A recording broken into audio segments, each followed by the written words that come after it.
All right. So, Steve, one of the things I love about technology, sometimes technology isn't my favorite thing, but I do, you know, we are of the age that we're still on Facebook. Some of these guys aren't because they're too cool for it. But I did, my favorite thing about Facebook is your memories on this day pop up sometimes. First Yep. thing this morning, I wake up after I did all my work this morning and I check my memories on this day and look at what pops up. Me and you in the Bahamas, Me brother. and you in the Bahamas from 6 years ago. So And Steve and I were having dinner just so happened to separately. bump into just so happened to bump into you, one of my favorite people. That's an unbelievable situation. I think you were taking a break from the babies. No, yeah, that night we were taking a break from the babies. They were down there with us, but Yeah. we had a sitter for the night, which was pretty cool. So, Steve, I know I just literally 5 minutes ago found out y'all had an interesting weekend. Yeah, we did. We So, had some young men that decided to do late night shopping at 4 in the morning. yeah, I am very sorry to hear that. I do appreciate you But being on the today. good news was, with all the tragedy going on television and the going on specifically with the horrible murder of Mr. Floyd, this had nothing to do with it. This was just some people who were had decided that they wanted to continue to work on their profession.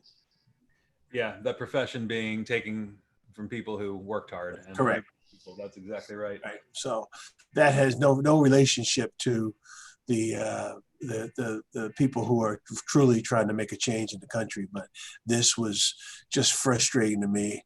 And seems like it's inside because the guy walks in the building, busts the glass out, and walks right in and knows exactly a couple of places he went to. And it just was, but insurance, nobody got hurt.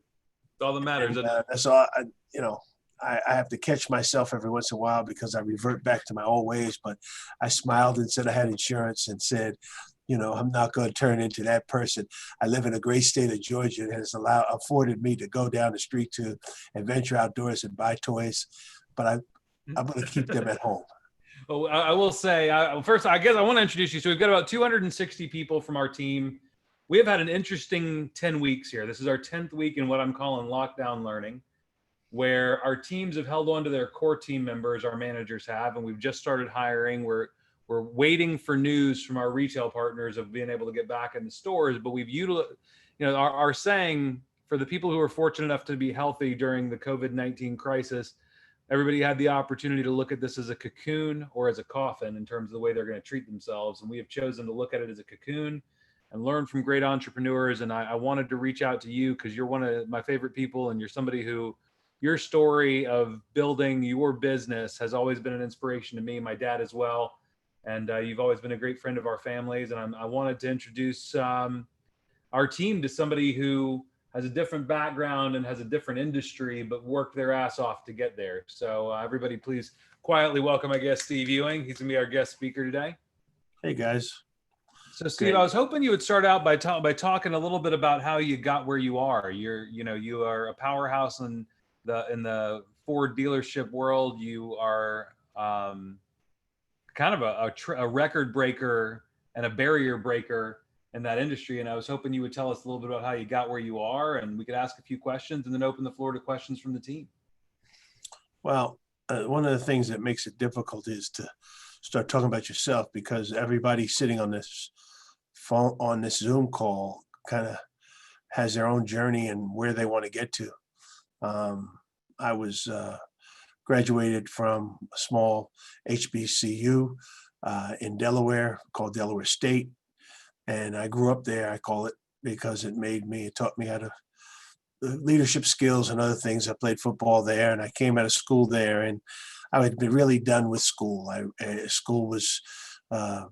College was good for me. I got my degree, but I was not going for an additional degree. I learned that I needed an additional degree afterwards, but it was not on my plate. So I came back home. My degree was in an entirely different field. My degree was in English and journalism, and I had helped to find a way to break into the news media somehow, working in New York City, right across the river. I grew up right outside of Newark, New Jersey, and I wanted to find a place to to learn. But unfortunately, my resume, I had a briefcase with nothing but resumes in it, and I had multiple interviews where I was highly, very much underqualified for the positions I was looking for, and so that didn't work out. And I had an opportunity to, somebody said, "Hey, listen, you can do this, do that." And I opened up the paper one day, and somebody had an article that said, "Hey, you can make a bunch of money selling cars and trucks." Never thought about selling cars. I went and took the interview, got the job.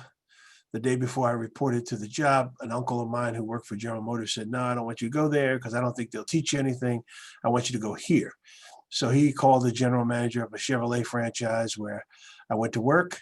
And that gentleman then um, uh, took me under his wing. And I started out as a salesman. And to be perfectly honest with you, I didn't even have a car at that point. The college car had fallen apart.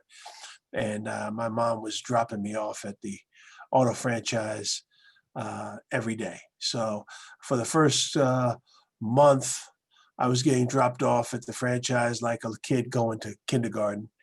And but I was learning everything I could. And in that first month, I did pretty good. So the owner of the company said, "Hey, you know what? I'm going to let you use a company car." And when he did that, he said, "But you got to keep it by performance." And then performance kind of was a great lesson because he taught me that, if you perform, you get rewarded. And I went from being the new guy on the block. There were men there old enough to be my dad at that time. I was in my early 20s, and I I started selling cars, and I became the best salesman he had. So I went from being a salesman to sales manager.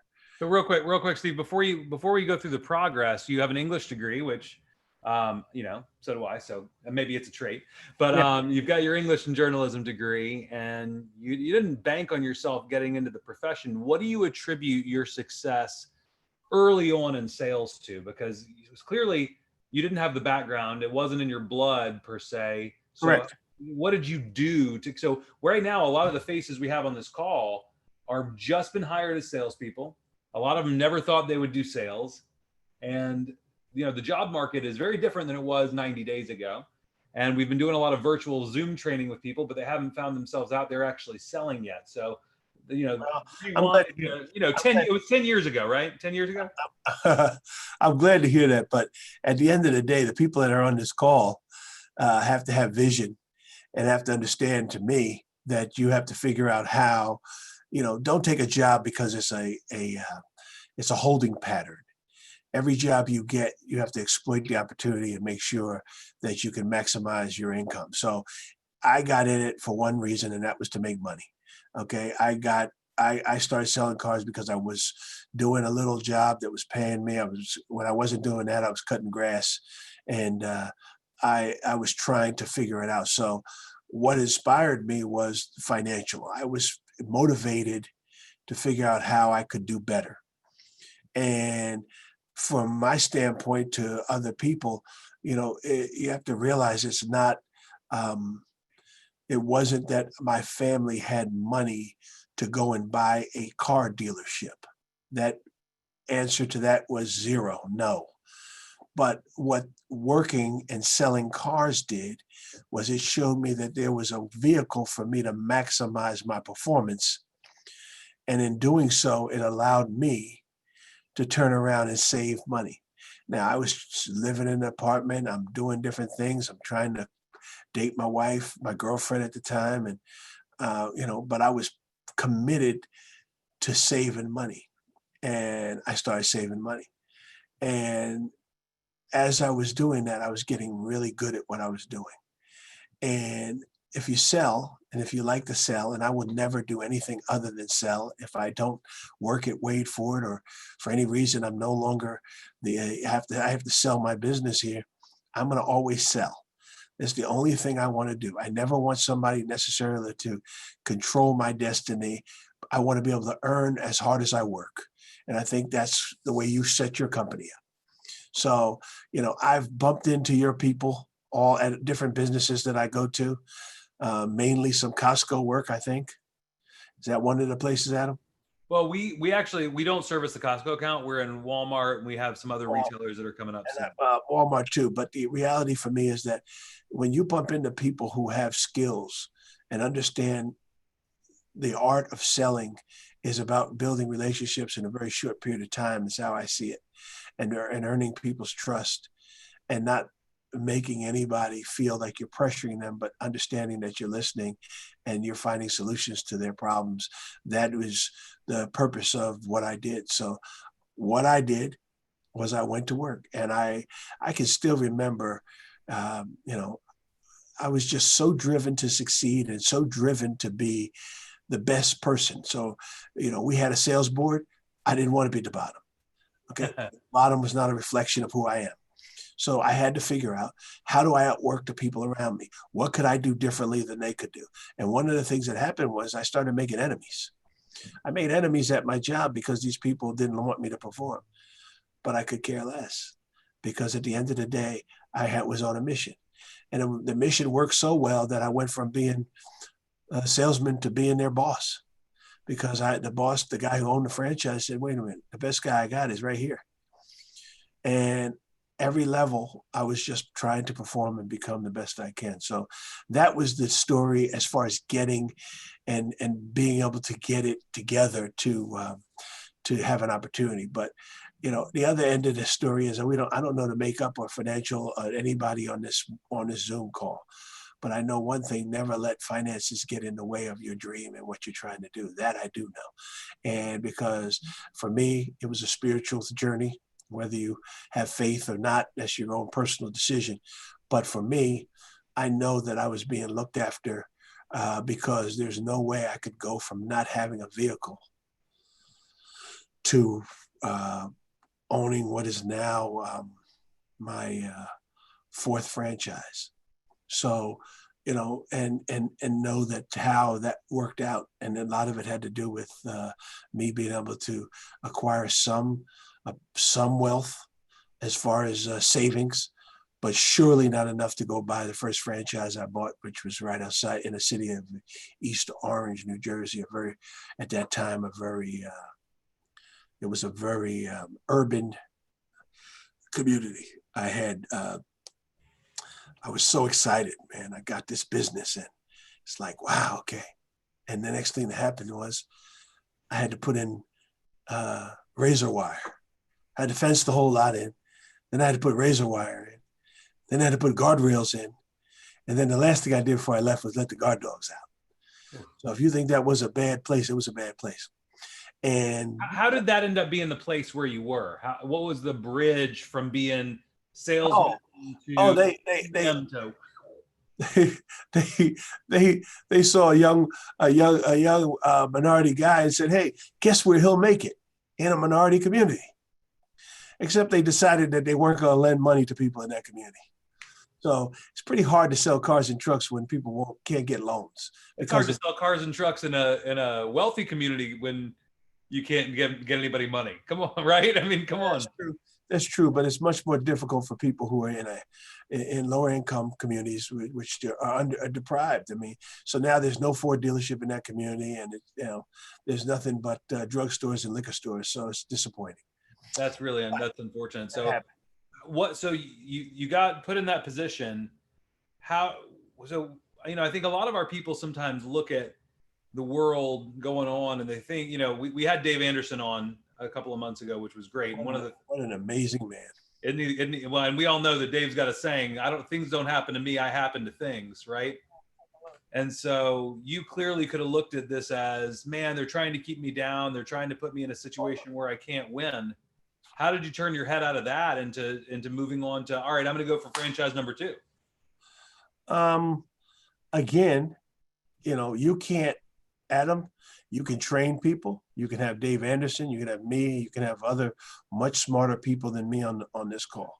Everyone sitting here looking at me and I'm looking at them has something inside them that they have to decide that they're going to turn on to succeed. I did not want to have a regular life. I could have been a postman. Okay, nothing wrong with it. Those guys are in the union. They work from and get off at 3 and they go home. I could have worked at a factory where I punched a car did the same thing every other day, and made a good living. That's not what was inside me. So you have to decide, especially in the job that I know, in the great company that you've been able to build, and the national reputation that you've been able to establish. I believe that if you're with someone and you're someplace where you can be taught, and you're someplace where you can wake up what's inside you to say, this is the life I want, how do I get there? Then it's up to you to figure it out, not Adam, not me. It's up to you to say, how can I position myself to succeed at everything I do? And if this job is it, I want to be the number one person he has who is making number one money. And that's what I want to do. And so in order for me to do that, I'm going to have to put the time and work in. It's almost like somebody said to me a long time ago, you got to put how did they put it to me? They said, successful people do the things unsuccessful people don't like doing, don't want to do. And if you don't want to put the work in, you're on a Zoom call. Most people are sitting at home, and, I got a daughter who works right now in the U.S. Senate, and she's sitting at home, but she's got her laptop open. She's doing work, and she's watching. She's got her other TV on with some show she and my wife watch on HBO. So I don't know, but the point is, she's not in a sales job. She's in a clerical job. So her phone rings, her bosses tell her to do what she does her work, but she's working all day. Okay. The reality is that in that job, that's a different job. In this job, or my job with my sales team and the people I have working here for me, we are trying to maximize opportunity every day. We work from home. Those who can work from home, work home. The auto business, as you know, Adam, has gone strictly digital, and I'll get to that. That's where it's at. Everything I'm doing, every relationship, everything I'm doing is how to figure out how to make my dealership function so that the people on this phone sitting at home right now could pick up and go to a website and complete an entire transaction over the phone and have me bring the car to their house. That's where we're trying to get to. Some are doing it better than others, and we're trying to get there. But getting back, and I'll finish this little story, got an opportunity, saved money, got an opportunity to have some support from my family who ultimately mortgaged their house, which gave me the initial down payment. And then I was able to convince some very crazy people to lend me the rest of the money for the first franchise. Knowing that, I have a big picture that I always had a sketch that I keep in my mind, and I have it. And it's me being thrown into a swimming pool with a refrigerator on my back and trying to get across, because the refrigerator represented that I had the burden of my family's home on my back. That's a heck of a motivator, and it motivated me. So again, I say to the people on this phone, you got to decide how much you want to go get it. And I was just that dude. I was that guy who said, no, I'm going to go get this, and I'm going to get it. So I looked at the guys that I work for, and I want you guys to all look at Adam. He's a smart guy, but he might not be smarter than you. But he decided to have that inside him. I've known him before he had this company. And he's just decided to go get it. And he dug in and said, I'm going to go get it. And at the end of the day, that's where I'm at. And I hope that everybody on this call says, hey, how do I motivate myself? I don't want to be somebody that somebody has to scream at. I don't want to be somebody that's constantly telling me what I'm not doing or what I should be doing. No, everybody's here as an adult. I don't want to talk to anybody that way. I want to talk to people that want it. I want people around me that want it. So I'm from New York area, and I decided that a long time ago that I was going to be like George Steinbrenner. And George Steinbrenner is a dead man right now, but he was the owner of the New York Yankees for most of his life. And George had one reputation, and that was that George paid people well, and George won championships, period. So he made his franchise one of the most valuable franchises in the world. Why? Because he did what was necessary to put people around him who were successful. Not everybody that works with me makes it, because there's a bar and there's a standard. And we have performance standards. So my just sharing with you, Adam, and I know you had some other questions, and I'll open it to the floor. But from my standpoint, I need everybody to understand. I got a 19-year-old son, a 20-year-old son, soon to be 21, at University of Miami, and this young man is hungry. And when I offer to do stuff for him, he's like, yeah, Dad, I appreciate the help right now, but I got to figure it out. I don't want to come work for you because I got to go work someplace where I can get fired. Heck of a line for my son to tell me. He could come here and work for me, and I'll hold him accountable. But he said, nah, I'm going to go work someplace where I could get fired. So my performance, I have to perform.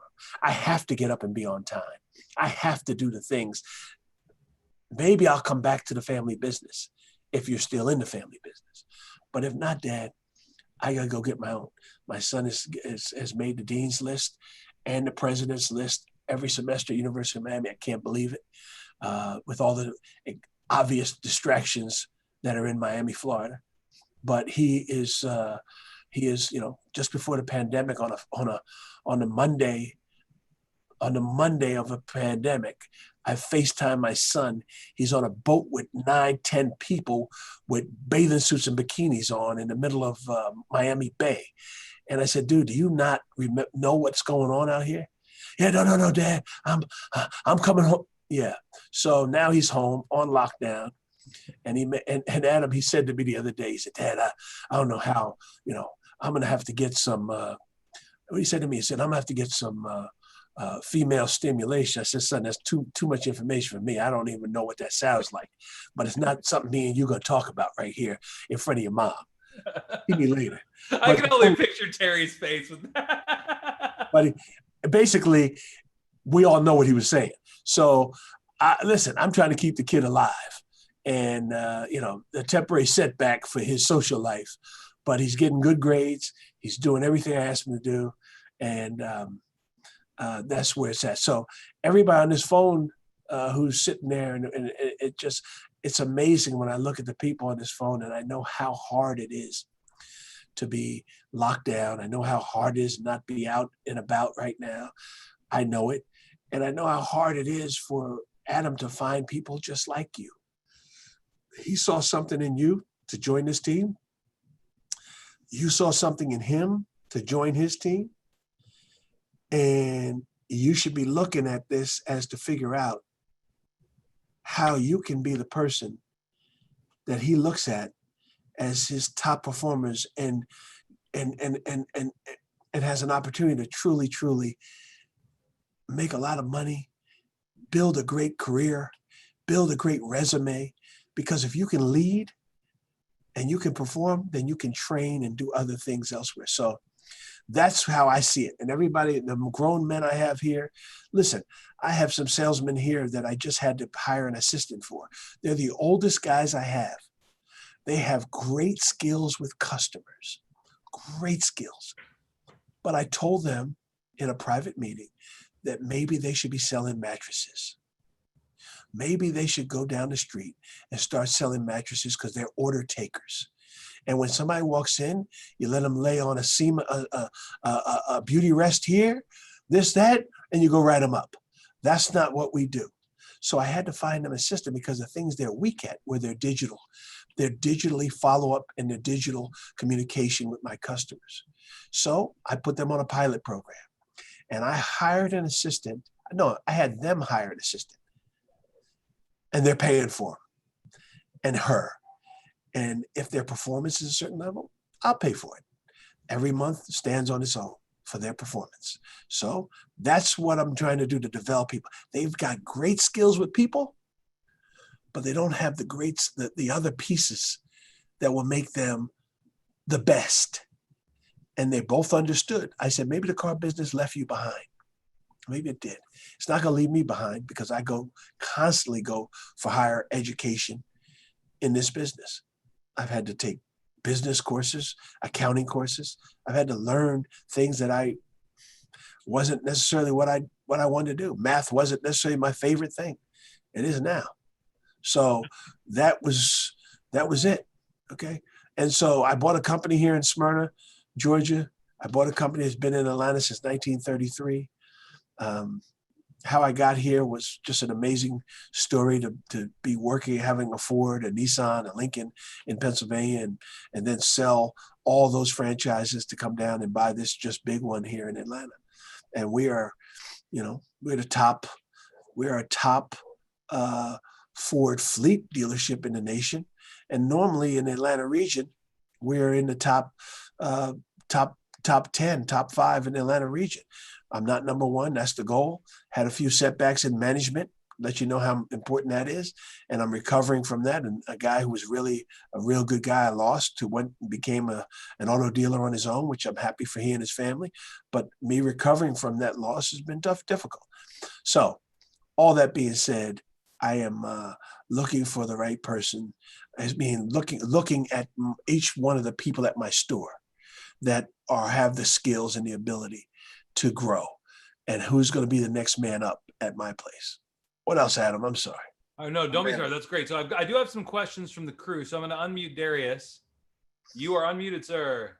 Awesome. So, Stephen, I really appreciate you doing this call. You said some pretty great things that stuck, especially when you said, some of your salesmen are really good with personality. However, there was a system that they didn't stick to. Correct. And that's one thing that we stress a lot here, in our organization, sticking to the system. But my question for you is, I know that you had a really big why for, why you decided to, go into entrepreneurship. And however, my question for you is, being that young Black entrepreneur, how were you able to deal with those negative forces, those voices, all the negative people out there on a day-to-day basis? Yeah, so the negativity came from all around, obviously, but I was able to block it out. I remember telling somebody, you guys are younger, much younger than me, but funny story, man. I was standing at the top of the World Trade Center. I was a brand new auto dealer in 1989, 90. I was in my 20s, and I told a guy, I was looking down at the Hudson River, and I told the guy, one day I'm going to own a boat like that. And this guy looked over at me and laughed. That motivated me. Another time I was at an event. I actually went out of business in that New Jersey franchise, but the man who ran Ford Motor Credit became a friend, and he invited me to a Christmas party. So I had gone out of business maybe in 1st of November, but the Christmas party was for early December. And he said, Steve, I want you to come to the party, even though you were one of my guys. I went to the party, and while I'm standing there holding the hands of my girlfriend, not even fiance, and who's my wife now, a guy right behind me says, what is he doing here? He's not a dealer anymore. Why is he here? But he said it loud enough for me to hear. Made me feel pretty rotten, but kept my composure. It wasn't my job she was right. I wasn't a dealer anymore. But all those haters, became my motivators. And you can't let people ever tell you what you can't do. You want to buy a home, you want to have children, you want to have the things that you can control, the kind of life you want to lead. You have to decide that no one is going to tell you. And there are going to be people. There are people that told me I didn't have the money to buy a franchise. This it's insane. If you Google Wade Ford under the Atlanta Business Chronicle, and you look at the top 25 private companies in the state of Georgia, Wade Ford will be there. Of anything. Oh yeah, the people at the top of the list are Cox, Chick-fil-A, but somewhere down the list is my company within the top 25. Who would have thought that a guy whose mom had to drop him off, he didn't have a pot to what in, was able to acquire it? Why? Because somehow I hit the lottery? Are you crazy? Never. But I was able to take what I had and convince people that I was worth investing in. Okay, I've only had one partner, and that was my dad, who invested with me and who kept stock up until last Friday, when I was able to arrange a buyout of my dad after 30 years. So I'm saying all this to say to you is that don't let anybody tell you what you can't do, Darius. Go out here and get this and have your own plan. Close your hair. Somebody say, nah, man. Yeah, I will tell you one other thing. I missed all my friends' weddings in my 20s because I was working. All my friends show videos and pictures, majority of them, and they're like, hey, oh man, it was a great picture. Where were you, Steve? I was working. Damn straight. And all of a sudden it was like, and all of a sudden it comes around. And one of my friends who's a school teacher, another friend of mine who's works as a bank guy, and they're like, obviously it was a pretty good move. They all asked to come over and swim in your swimming pool. Yeah, you missed a little bit of a photo op, but you were putting work in. And the guys I work for invested in me.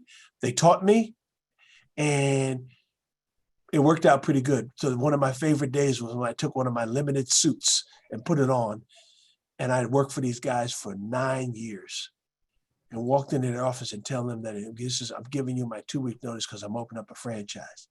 They couldn't believe it. They could believe that because it was me, but they couldn't believe how I pulled it off. Got it done. Okay, because I was working on a plan. So that's how it happened, Darius. That's awesome. Thank you very much. My pleasure, man. All right, Alan Diaz, you're up. Thank you so much. Thank you so much for sharing your life experience, Mr. Ewing. I know one of my visions is definitely to become a better leader, and being with the eVantage, I see that every day. My question is, could you share an example of a time when you successfully organized a diverse group of people to accomplish a task? I feel that that's a question in my mind that I need answered in order to become a great leader. I think that I tend not to do anything in groups. I have a lot of one-on-ones with people because I think I better communicate with people one-on-one. And I think that if you were able to get people one-on-one with you and really listen to them and find out what their hot buttons are, but also share with them the challenges you're having with them, and that the only reason that you exist is to make them better. And if they're better, you're going to be better. So you're committed to their success. Those who can cut it will get it. Those who will have an issue with you, really, you can't really have them, Alan, on your team. You can't have people around you that aren't committed to your success. People ask me a great question. Somebody said, Steve, why do you think you're so successful? And I said, man, that's all relative, but I think my reason is that I'm able to get other people to want me to win. And if you're able to get other people to want you to win, that's great. I've got executives at Ford Motor Company. Okay, Ford Motor Company has had plants shut down up until 2 weeks ago. And the craziest thing, man, the CEO of Ford Motor Company, I had a call from somebody from Ford Credit, and they said, hey, Steve, would you record a message that we're going to play at a Zoom call for Ford Motor Company executives? They wanted some diversity, and I guess I was the diversity guy. So I got on there and I explained to them about partnerships and the way I see life. And anybody can be with you when your house is dirty. Anybody can walk in and tell you your house is dirty. It's the people who show up with a mop and bucket and help me clean the house are people I have time for. Anybody walking in that got all the damn answers, I don't have patience for. If you got all the answers, you're prepared to roll up your sleeves next to me, you can have anything I have. So I recommend that you weed out, and it's tough to do, but give people all the opportunities in the world, but then you have to make a point where, hey, it's just not really working. Maybe you go work with another team, but it's not going to work on my team because I'm going this way. And I don't know that you're committed to the same thing I'm committed to. That's awesome. Janessa. You there? Hello. There she is. Hi, Vanessa. Ganessa, sorry. It's Janessa. Janessa, sorry. Yes. Thank you so much for being on the call today. Although my Google phone always says Ganessa when it calls you, but everyone's Ganessa. I just wanted to say thank you so much. And my question is, when it comes to who you surround yourself with. You talked about your team and who, people that want to grow. When it comes to your growth and your continued student mentality, those mentors and those individuals who, like the man who invited you to the party and the people that you continue to surround yourself with to grow, how do you so much decide on who to, take that advice from and who to learn from and grow from versus, who not to listen to? Well, give you another example and quick story. There's a guy in my town where I grew up. I grew up in a town in North Jersey called Montclair. And that town in North Jersey was a great town. It was diverse. It was 50% black, 50%. I was there 50-50 black and white. And we all got along. It was just an interesting time when I was going to school and living there. But there was a guy who owned a Gulf.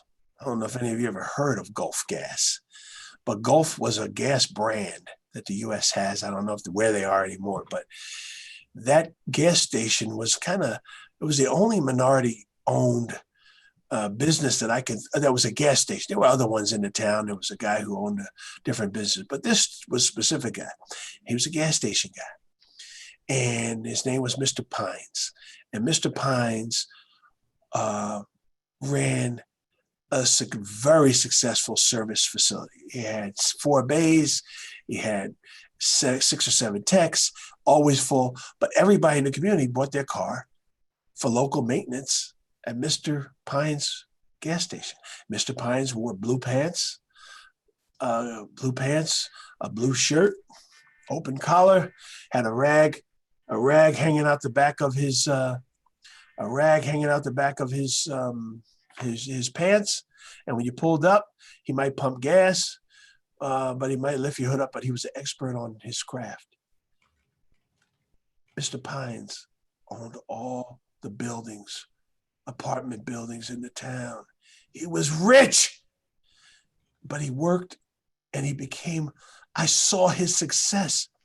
It wasn't because he fixed cars. He was a successful man. This is early on when I would come home from school. My mom and dad, fortunately for me, my dad is 85 years old, still going to work. I don't get it, but he looks at retirement as failure. So that's a whole different mindset. Me, I look at retirement as fishing, golfing, sitting on a deck somewhere. But the question I want to answer was, I have decided to watch people's success and surround myself and try to genuinely try to meet people who are doing successful things and then build genuine relationships, not fake ones where, hey, why don't we, but real relationships where people start to get to know me. And when I start asking questions and they understand, hey, this person is really sincere trying to learn. Most people that are doing successful things, most people will look at you and say, you know what, Janessa, why don't you come and sit with me and let's talk about what your plan is. Let's talk about how you're handling this situation. Last story I'll tell you about this is that Bill Ford is the chairman of Ford Motor Company. When I became a Ford dealer, Bill Ford had all kinds of miscellaneous jobs. When he came into college out of California, Bill Ford, name of the company, Bill Ford was asked, where are you going to go to work? They said, you can go to work either Bill Ford said, I'm going to California. I got a girlfriend out there. Somebody pulled Bill Ford's coat and said, no, Bill, you can't go. We want you to go to New York. And Bill went to the New York region. It might have been his mom or dad didn't want him with the girl. I don't know. But they sent him to New York. And I say this story to tell you, which is crazy. Because his name was Ford, he would then start making calls at dealerships. People assumed that Bill Ford knew everything. Bill Ford says, hey, I've been around the company. I didn't work for the company. So people put him in the field like a normal young field rep. But guess what Bill did? No cell phones back then. Bill Ford, a dealer would ask Bill a question, and Bill was smart enough to take some notes and say, you know something? I don't know that one. Let me find out and get right back to you. And would go out, put his coins in a payphone, and call another dealer friend of mine, a guy I know who's passed away since, and ask him the questions that the dealer asked. And the guy would tell Bill, no, tell the guy this, tell him this is this program, this and that, because Bill didn't want to let the corporate people know he didn't know, because those were his peers. But he found somebody that he could ask questions for, who would give him sincere answers, who was dedicated to Bill's success. Bill told that story to me and a small group of guys. And I was so impressed by the fact that he had somebody, even at that level, to ask. So my question to you, my answer would be, please find people who are doing great things, good things, that are committed to getting it done, and let me know. And then start building your own relationship on how you really get to know them. And at the end of the day, people who are really, you'll know, your gut inside will tell you who those people are and are they sincere. If you, as lovely a lady as you are, if you came and asked somebody, hey, can you sit and help me? And the next thing they know, they want to sit in a quiet bar with candlelight. That's not the right mentor. Okay. Sorry, Janessa. But the mentor that wants to really care about you and help you and be committed to your success and learn something from you. Okay, because I learn from people here every day. I don't run a dictatorship. I specifically ask a lot of opinions because I want consensus about big things. And it's just how I've been successful. But guess what? The managers I have were here yesterday on a Sunday with me, helping me get things back in order, to get the business back in order. We're back in order today. I've got a big 100-foot tent that just was put up while I'm sitting here talking to you. I'm looking up at the monitor. Okay. I mean, we got a lot. I'm not letting anybody stop me and stop me from succeeding. So don't let anybody get in your way. You're in a corner box, so I'm looking over there at you. But anyway, I hope you succeed. I wish you nothing but the best. Oh, thank you so much. Joey, you are up. Awesome. Thank you, Mr. Ewing, for your time today. I've heard about you from my dad growing up, and he has a lot of good things to say about you. So I happen to love that dude, man. Well, I appreciate that. I'm super excited to get the chance to talk with you this afternoon, Mr. Ewing. I love the first part that you said about your early on why, and how you were motivated by money early on. So I'm curious now as to, as your life progressed, what did your why change to, if it did, or how did you adapt your why to your different circumstances and your different situations? I adapted my why to realize that although money is something I needed to sustain and do things I wanted to do, when I would turn on my television or open up a book and see places in the world that I could only dream about going to, yeah. Okay, I realized that experiences, my family, and things of that nature were was really important to me, and that money was. I never really got in it to be a rich guy.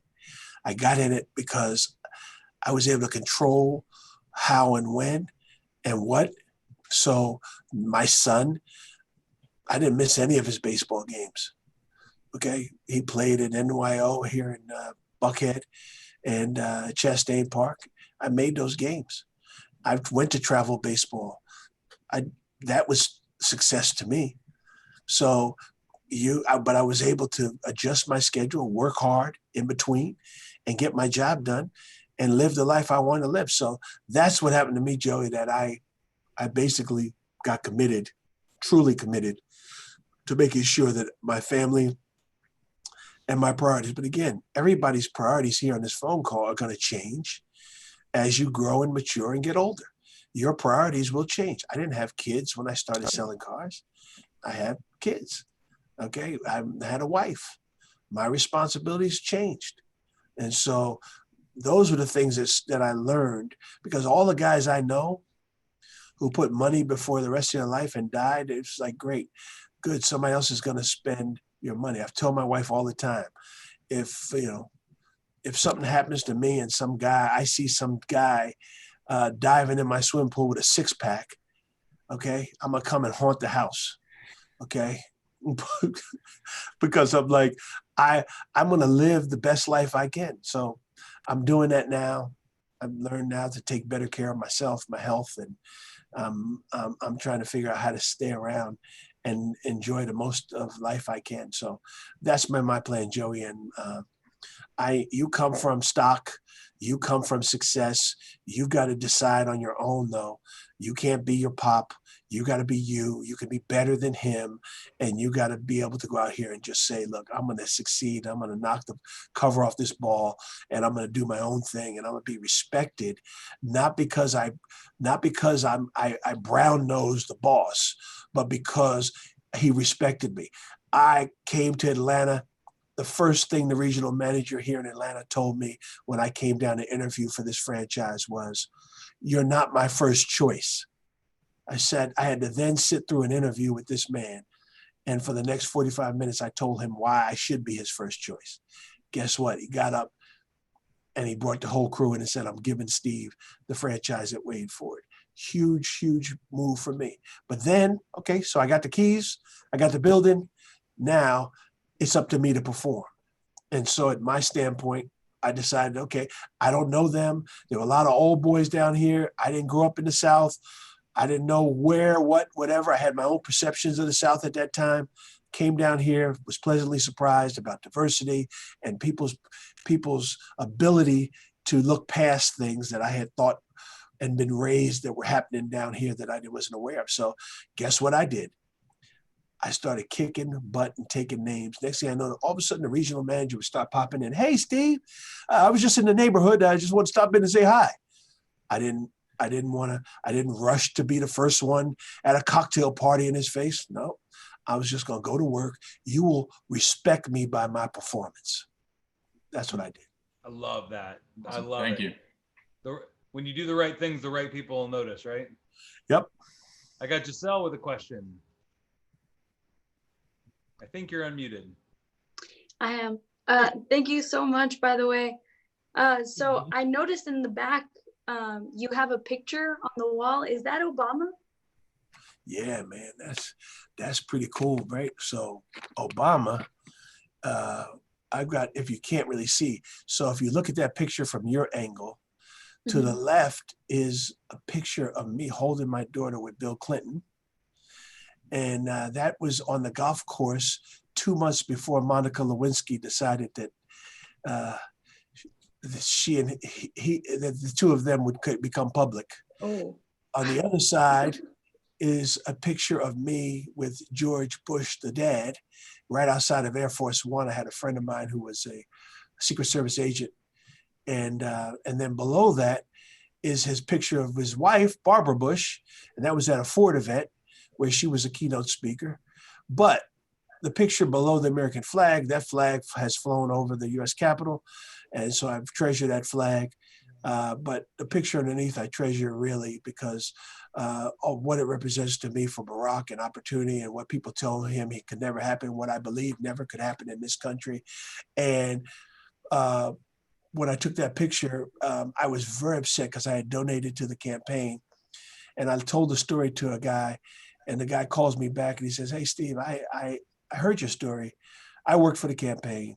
He says, "If you can get there, I'm going to give you a ticket to have a private photo with Barack." He was already president. And the people in that room had paid $10,000 to take a picture. The guy gave me a what I call the golden ticket from Presidential treatment. That's right. And I went in Miami, and I took the picture, and it was great at Fontainebleau, and I've treasured that picture. But he was so cool. He was so nice. He was so humble, and he was so encouraging. And that's kind of what we all want from leadership, to bring us all together. And that's what I pray happens even under the current administration. Thank you. I actually had questions, but you answered all of them in what you said. So thank you so much. We got another guest on right now, the guy that introduced us. Stephen Ewing, how are you? Wow. So much fun to listen to that story, and every time I get something new out of it. Wow. Yeah. You surprised me. You guys have to understand something, that the man that's on the table is like a brother to me. I came to Atlanta, and one of the first people I met was Larry Dorfman. And I had this meeting with Larry. I never had met Larry, but heard his name. And I had a meeting at a restaurant in Buckhead. And I was all excited. So I put on my best suit and I decided I was going to go meet the CEO of Easy Care. And I was really excited. I'm president, the founder, and I'm going to go have this dinner with somebody that was pretty cool. So I walked in, I got there early, and I'm standing around and at the bar. And all of a sudden, the door opens to the club. A guy walks in, cigar in his hand, jeans on, shirt, tail of his shirt out, and said, "Hey, how you doing, Steve?" I loosened my collar, and we've been brothers ever since. So, hey, man, I don't mean to interrupt you, Larry, but I want to let them know a little history that you and I have been damn near around the world together, working and traveling because I've been working hard to sell products of Larry's company he founded. We're a big seller, a big person, part of the company. And I've been able to earn and been blessed to travel on incentive trips all over the world. I was just looking at a videotape of me in Saint-Tropez with you. Okay, you were much better looking guy back then. True. It's funny. It's been an emotional trip for us for 20 something years, and getting to listen to the story. And I think each time we tell any story, things come to us that we remember about how we got something done, or how, I don't know if everybody heard in passing, as Steve mentions, he was bankrupt. He lost that company in New Jersey. And another part of that story that's really cool is, first time I heard it, was they were going to give this young black man an equal opportunity. And so they put him in orange, whatever it is, New Jersey. Yeah, doing me a favor, Larry. Yeah, where he had to put barbed wire up to keep people from trying to steal the cars. Of course, it's not working any better in Smyrna at the moment, apparently. But I think the part that I wanted to, and Adam asked me if I wanted to talk, and I do want to do that for a second, because Steve's too humble and won't take a moment and mention his why is so huge. It has all to do with his family. Kathy and I know that those kids are the most important thing in the world. Terry's the most important thing in the world. His dad and he had this amazing relationship. I don't know anyone, not one person. I know literally hundreds who know Steve, who do not love and respect him. More importantly, Steve gives. He gives to the community. He gives to people who don't have. He gives to anyone who has enough courage to ask. Anyone who needs a hand, anyone who wants to learn, he shares of himself, and not enough people do that. And I know one thing: if I'm broke down on the side of the road anywhere in the world, I could tell when I call that guy. Anywhere. It's just true. It's a true story. And I asked him to help us with Hope Through Soap. This guy has jumped on a senior committee with us. We need representation of people who can think. We needed people from the minority community. Steve didn't hesitate. He hooked us up with people. He does it for people all the time. And I think it's important to carry that why that Stephen is when this success happens. And even while you're trying to make it happen, and make sure that as you're climbing that ladder, you're not stepping on anybody's head trying to get up there, because they're going to be attached to the ass you got to kiss on the way down if you do. You reach down instead and you grab a hand and pull them up with you. And that, Stephen, is what I think you do better than anybody.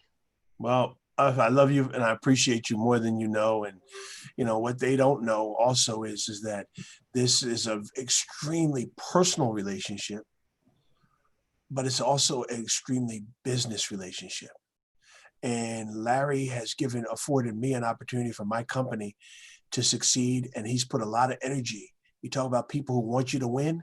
I said that before I saw him on the line. Larry was committed to helping me and my company succeed from day one. And if you put people around you that do that, it really can work. I sell Larry's products, and I'm very fortunate.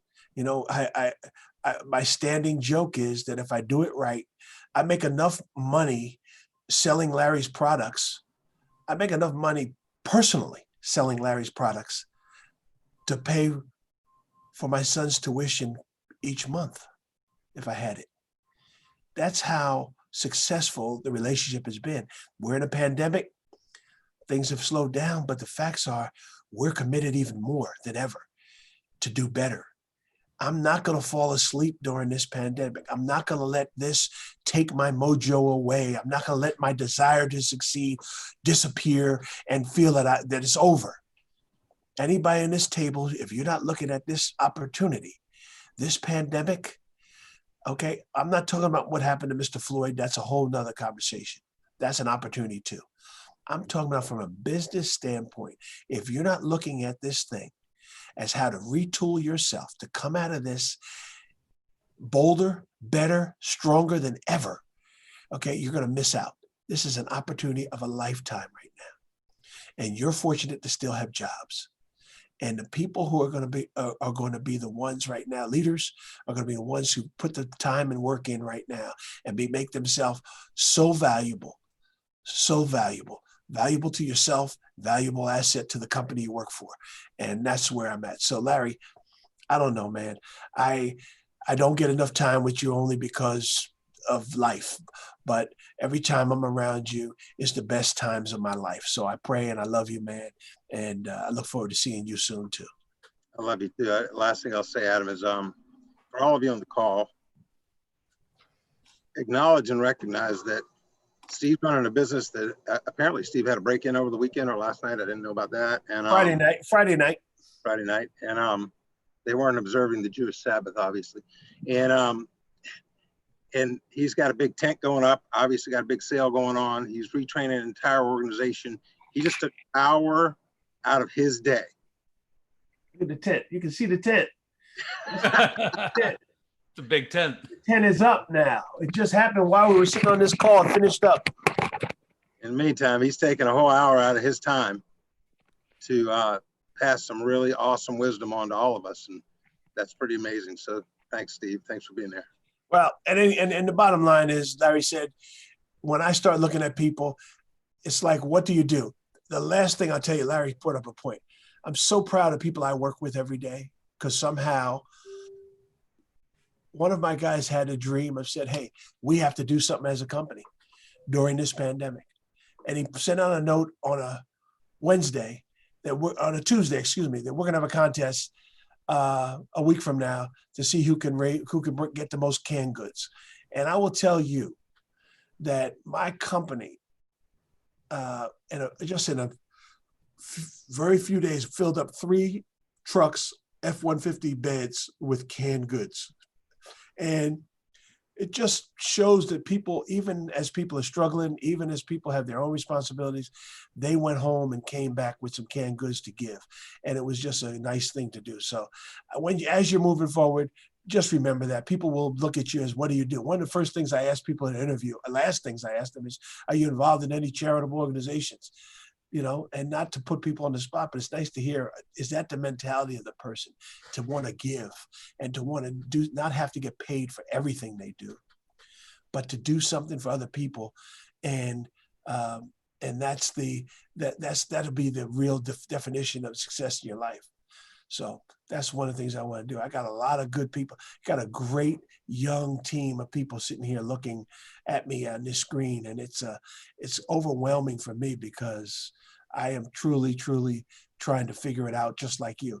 But every day I was a younger man, and I'm just sharing with all of you, it's up to you to decide what you want to get out of this, how you want to make this job, how do you want to maximize the opportunity, how do I want to maximize the comp plan that's in front of me, how do I go out here and become one of the best people in the company? And that should be your goal. How do I put myself in a position to buy the company from Adam? How do I put myself in a position to do those things? I don't know, but I know that all those things are available if you have it in you. So that's what I would say. So don't let the fact that people are sitting back saying money. I didn't have money to buy a franchise, and I did not let it distract me from wanting to say I could own one day. And I just went and did what I had to do and kept discipline. And that's the last piece. Steve, thank you so much. I'm gonna unmute our whole crew. We have a little tradition here at the end of any of our calls, and we're just gonna give you a huge round of applause. Thank you for your time today. Thank you. Thank you. Have a good one. Thank you so much. Thank you. Great one. It was awesome. Thank you.